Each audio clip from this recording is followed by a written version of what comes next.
Jó étvágyat kívánunk mindenkinek. Mozzarella, paradicsom, szárított kenyér van még egy pádra. Kenyér. Milyen szárított kenyér? Hát ez mi nem szárított? Látod? Egyik jobb, egyik jobb, mint a másik. Van. Hol vagyunk most?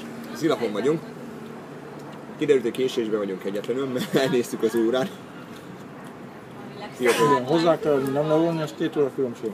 Majdnem értére értünk oda, amikor 10 Lehet, hogy 2 órát keltünk volna Kolozsváron, most sérni kell. Ja. Mi egy ilyen gyors kaja.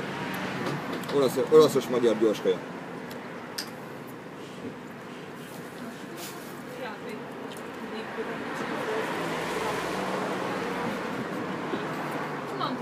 Amúgy nem igazán kedvelnek itt minket. Nem tudunk tankolni, mert nem váltottunk lóvét. Holnap Kolozsvárra tudnánk, a kártyával tudnánk fizetni.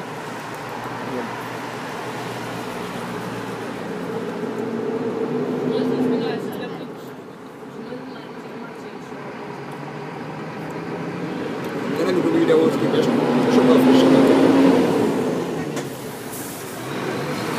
Ez a banántúrméknak köszönhető.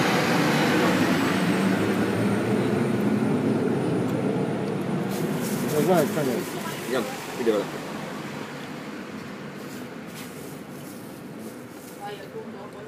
Gumi?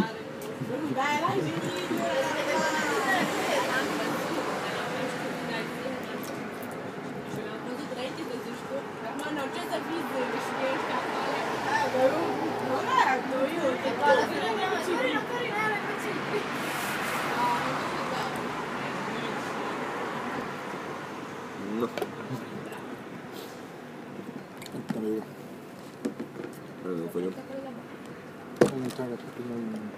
Na, Mi van? azt kellett mondani. Az olóban nem. Ja. Na. Integessél a közelségben, integessél.